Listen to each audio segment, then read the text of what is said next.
La dinde refroidissait. Je fixais la table parfaitement dressée pour 6 personnes, la belle vaisselle, les verres en cristal captant la lumière des bougies, le centre de table fait de feuilles d'automne que j'avais passé des heures à arranger.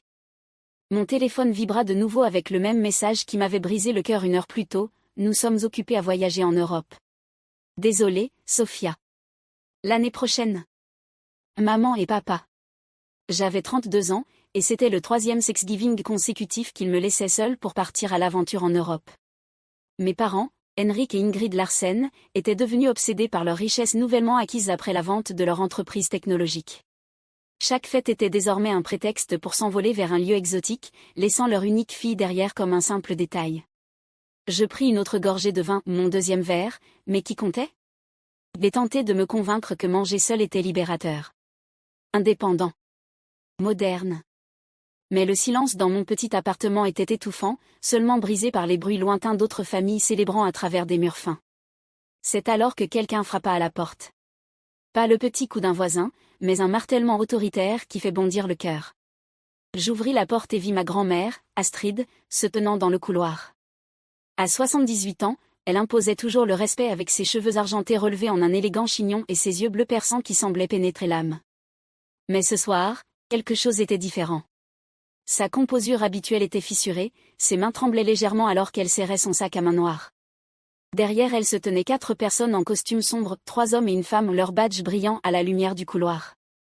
Des agents fédéraux. Et grand-mère, murmurai-je, la voix étranglée. Que se passe-t-il? Pouvons-nous entrer, mademoiselle Larsen, demanda la femme, la voix professionnelle mais pas dure. Je suis l'agent Martinez du FBI. Nous devons vous parler de vos parents. Le monde bascula. Je fis un pas en arrière, les invitant à entrer, mon esprit courant à travers les possibilités, aucune n'était bonne. Mes parents étaient-ils blessés? Morts? En danger? Nous nous installâmes dans mon salon, le festin de Thanksgiving abandonné visible par l'embrasure de la cuisine, un rappel brutal de la rapidité avec laquelle tout pouvait changer. Ma grand-mère saisit ma main, ses doigts glacés. Et Sophia, commença l'agent Martinez, nous enquêtons sur vos parents depuis 18 mois. Il n'y a pas de façon simple de le dire, mais Henrik et Ingrid Larsen sont recherchés pour fraude internationale, blanchiment d'argent et évasion fiscale totalisant plus de 40 millions de dollars. Ces mots me frappèrent comme des coups physiques. C'est impossible, soufflai-je. Ils ont vendu leur entreprise légalement. Ce sont des entrepreneurs prospères, pas des criminels. La vente de l'entreprise était légitime, expliqua un autre agent, un homme aux yeux bienveillants nommé Thompson. Mais ce qu'ils ont fait avec le produit de la vente ne l'était pas. Ils ont utilisé un réseau de sociétés écrans à travers l'Europe pour dissimuler des actifs et éviter de payer des impôts. Les voyages d'affaires en Europe? Ils déplaçaient de l'argent, établissaient de fausses résidences et construisaient un plan de fuite. Je me sentais comme si je me noyais.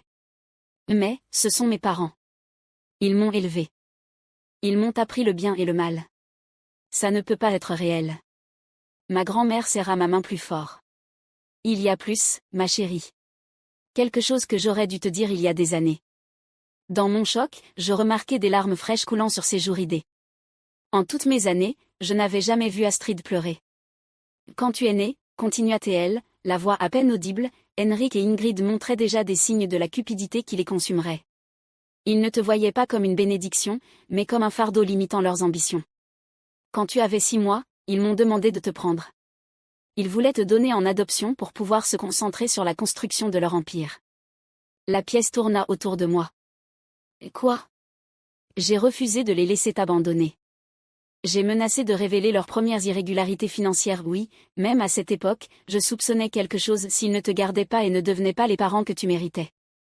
Ils t'ont gardé, mais à contre-cœur. Au fil des ans, à mesure que leur succès grandissait, leur ressentiment aussi. Ils te pourvoyaient financièrement, mais émotionnellement.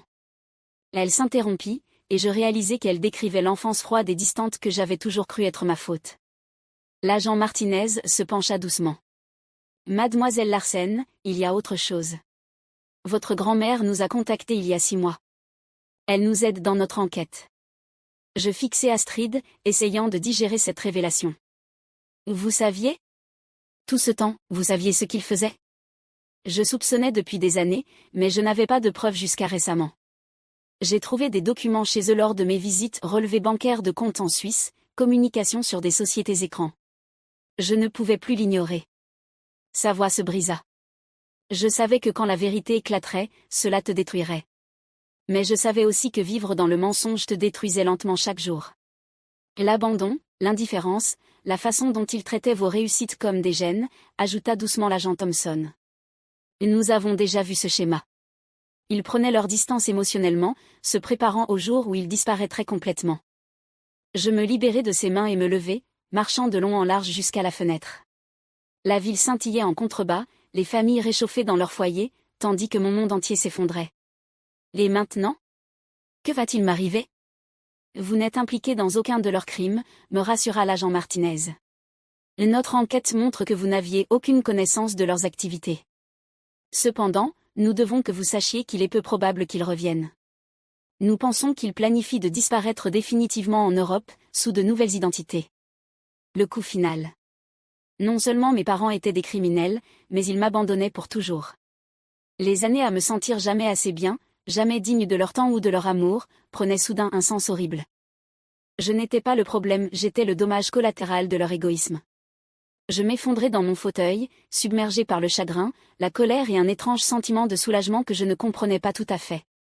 Il y a une dernière chose, dit ma grand-mère en plongeant la main dans son sac à main. Elle en sortit une grosse enveloppe jaunie par le temps. J'ai gardé ceci avec moi pendant 32 ans, attendant le bon moment. Ce sont des lettres que je t'ai écrites chaque semaine depuis le jour de ta naissance, des lettres que tes parents ne m'ont jamais laissé te remettre. Des lettres pleines de tout l'amour qu'ils ne pouvaient pas te donner. Tremblante, j'ouvris l'enveloppe. À l'intérieur, des centaines de lettres, chacune adressée à « ma très chère Sophia », dans l'écriture élégante de ma grand-mère. J'en pris une au hasard et lus. « Ma chère fille, aujourd'hui tu as fait tes premiers pas, et mon cœur a bondi de fierté. Tes parents étaient trop occupés par leurs conférences téléphoniques pour le remarquer, mais moi, j'ai vu. Je vois tout de toi, et tu es magnifique. Ne doute jamais que tu es aimée au-delà de toute mesure. » Des larmes coulèrent sur mes joues tandis que je prenais une autre lettre.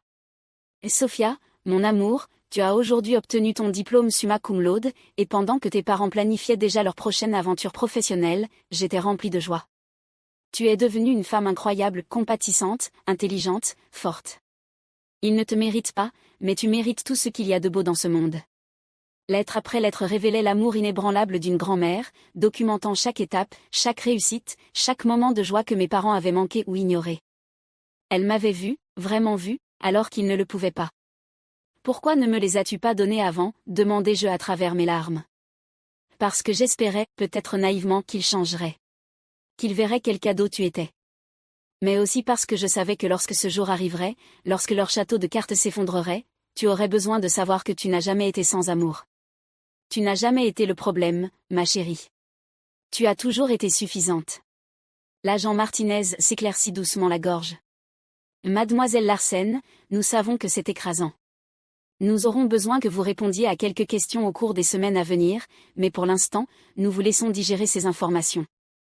Si vous avez besoin de quoi que ce soit, ressources de conseil, assistance juridique, nous pouvons vous aider à organiser cela. Après le départ des agents, il n'y avait plus que ma grand-mère et moi, assise dans les décombres de tout ce que je pensais connaître de ma vie. Le dîner de Thanksgiving abandonné semblait maintenant une métaphore, tout cet effort pour des gens qui ne viendraient jamais. « Je suis tellement désolée, Sophia », murmura ma grand-mère.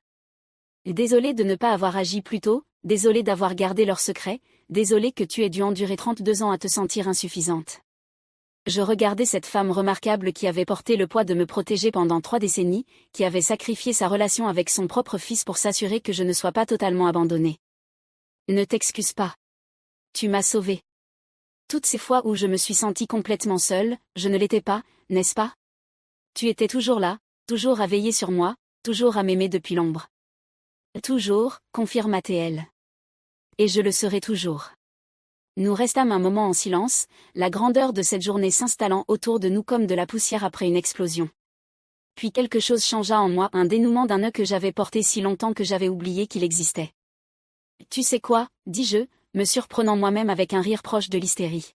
« Je ne suis pas triste qu'il ne soit pas là pour Thanksgiving. Je suis soulagée. Pour la première fois de ma vie, je n'ai pas à performer pour obtenir leur approbation.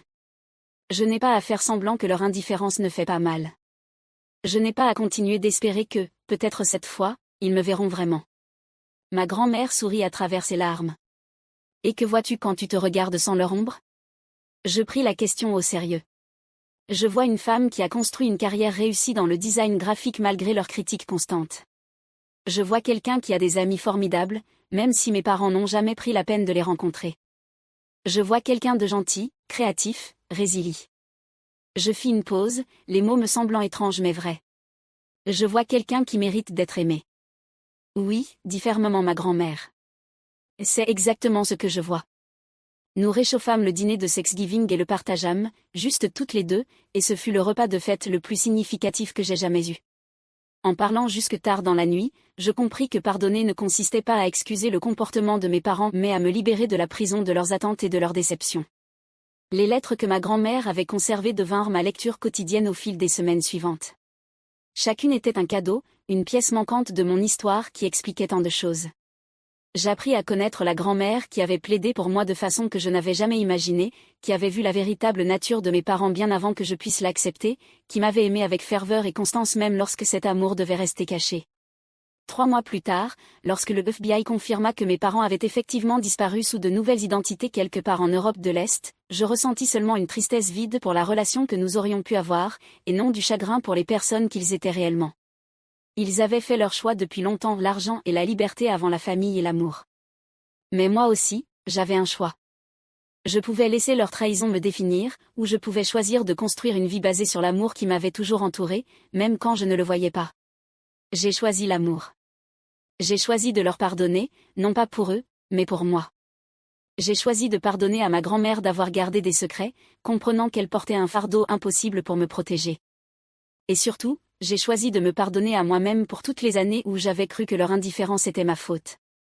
Ce printemps-là, j'ai créé un groupe de soutien pour adultes ayant été négligés émotionnellement par leurs parents. Ma grand-mère, désormais âgée de 83 ans et plus vive que jamais, m'a aidé à animer les réunions. Nous nous retrouvions au centre communautaire, un groupe d'âmes blessées apprenant à se voir avec des yeux plus clairs, apprenant que l'amour prend plusieurs formes, et que parfois, la famille dont nous avons besoin n'est pas celle dans laquelle nous sommes nés, mais celle que nous choisissons. À l'anniversaire de ce Thanksgiving transformateur, ma grand-mère et moi avons établi une nouvelle tradition. Nous préparons le dîner ensemble, juste nous deux, et lisons à voix haute ces lettres. Chaque année, nous ajoutons de nouvelles lettres, celles qu'elle écrit pour commémorer la femme que je deviens, celles que j'écris à la petite fille en moi qui comprend enfin qu'elle a toujours été digne d'amour. La dinde n'est plus jamais froide. La table est dressée pour deux, et c'est parfait. Nous rendons grâce non seulement pour ce que nous avons, mais pour ce que nous avons survécu, ce que nous avons appris, et ce que nous avons choisi de devenir. Certaines familles naissent. D'autres se forgent dans le creuset de la vérité, tempérées par le pardon, et renforcées par le choix conscient d'aimer malgré tout. Ma grand-mère et moi, nous faisons partie de cette dernière catégorie. Nous sommes le genre de famille qui dure. Et à la fin, c'est le plus beau cadeau de tous, savoir que l'amour, le vrai amour, ne vous abandonne pas à Thanksgiving. Il frappe à votre porte dans votre heure la plus sombre et vous rappelle que vous n'avez jamais été vraiment seul.